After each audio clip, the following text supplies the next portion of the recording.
Hello there, this is a short showcase of our membership project called Catalyst.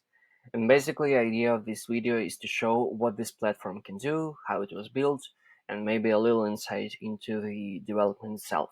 So let's get started. And I would like to start with the background on the Catalyst. So basically the Catalyst is the platform that helps investors to find startups that they would like to invest into, and also provides some instruments to make this process easier.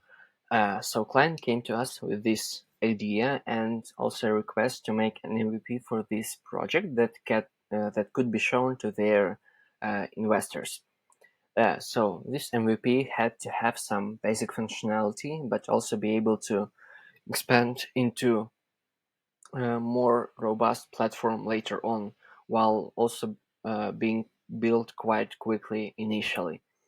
So with that in mind, we used the tech stack that mainly consisted of three main parts, and that would be Webflow for layout and CMS, Member Stack for authentication and everything membership related, and also Alpine.js, a library that allows us to quickly add interactivity to the website and also display dynamic data much more easily. So basically, it allows developers to have React or Vue.js development flow inside of Webflow, which makes it much more convenient. So with that out of the way, let's take a look at the website itself.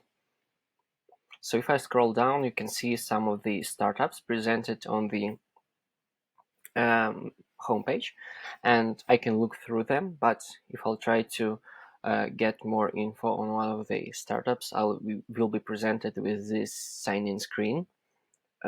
Basically, to look at the startup details, I have to be logged in. So let's do just that. And of course, I can create a new account, but I already have one, so I'll use this one.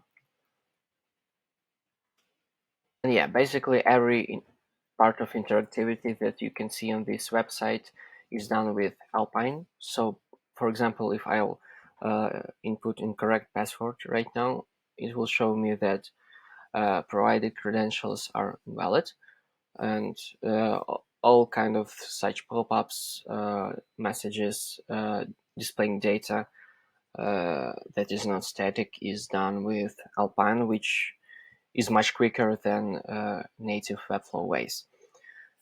Okay, so let me log in. All right, and now you see I'm being redirected to the All Startups page, where I can look through all of these startups that are right now presented on the website. But let me for a second go back to the homepage and show you how the layout changed.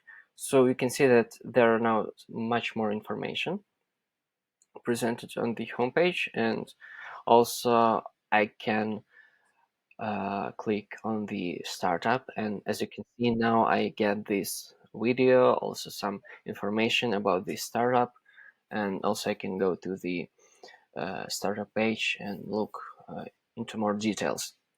So yeah, as you can see, that's one of the ways that gated content works on this website. So let's go back to the old startups and I'll show you how this page works. So you see the main thing here is these filters that I can use to easily filter through the existing startups.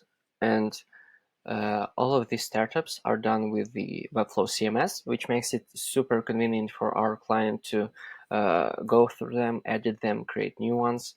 He can just go to the Webflow back office and do that there, which is super convenient for him. And at the same time, we can use this CMS data to interact with it on the website and to make it interact with the investor data.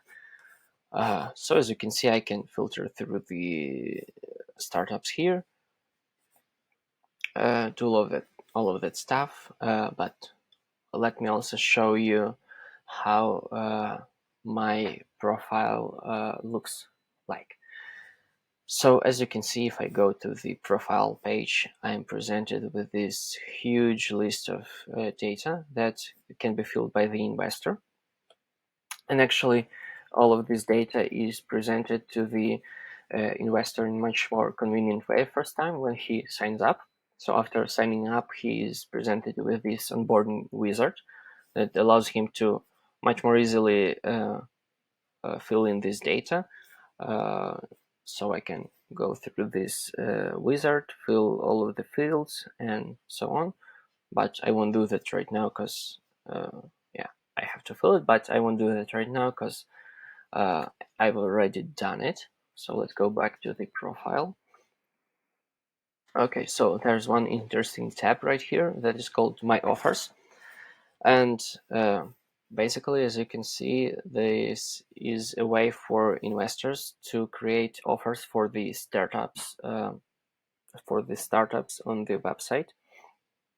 So let's say I want to make an offer for the website for the startup, and let's say I like this Raising Now, for example, startup. So I click on it. I look through the info. I go to the startup page. I get some more info here. I can read through it, but there's also this place offer button, and if I click on it, I will be presented with the place offer option. So here I can basically create an offer that I think I would like to invest into this startup, and I can use one of the default templates, or I can fill my own price. Let's say 12,000. Okay. Oh, I think the minimum is 25. So let's go with 32, for example. All right. And after I fill that in, you can see that I will be presented with some bank information. But of course, there would be a real information if that was the real account, but we don't need that right now. So, okay, right now the offer is created, and let's go back to the profile and look at the My Offers tab. And as you can see, here it is right here, our offer. So after this offer is created, the admins of the platform will take it from here, and they will process the offer and also contact the startup and all of that stuff to make this super convenient for the investor. One other important feature that I would like to show you is this verification tab. So basically, the client wanted a way to make sure that only verified users that he could trust um, can access the startups, can access the My Offers functionality. So the way we do that with these three verification statuses. So basically, in the member stack back office, client can go through all of the investors, look at their data, uh, and if he thinks that these are the real investors, that he can trust them, he can verify them, and only after the verification, investor can look through the startups or make an offer. So the way for the investor to verify himself is to go to this verification tab, and here you can see he can fill all of these fields, provide some verification documents and stuff like that. And if I'll do that, after some time, when admin approves all of my data, I will be presented with this verified tag, and only after that I will be able to use a platform to its full potential. So yeah, that's basically it. I hope this video was helpful to you, and have a good day.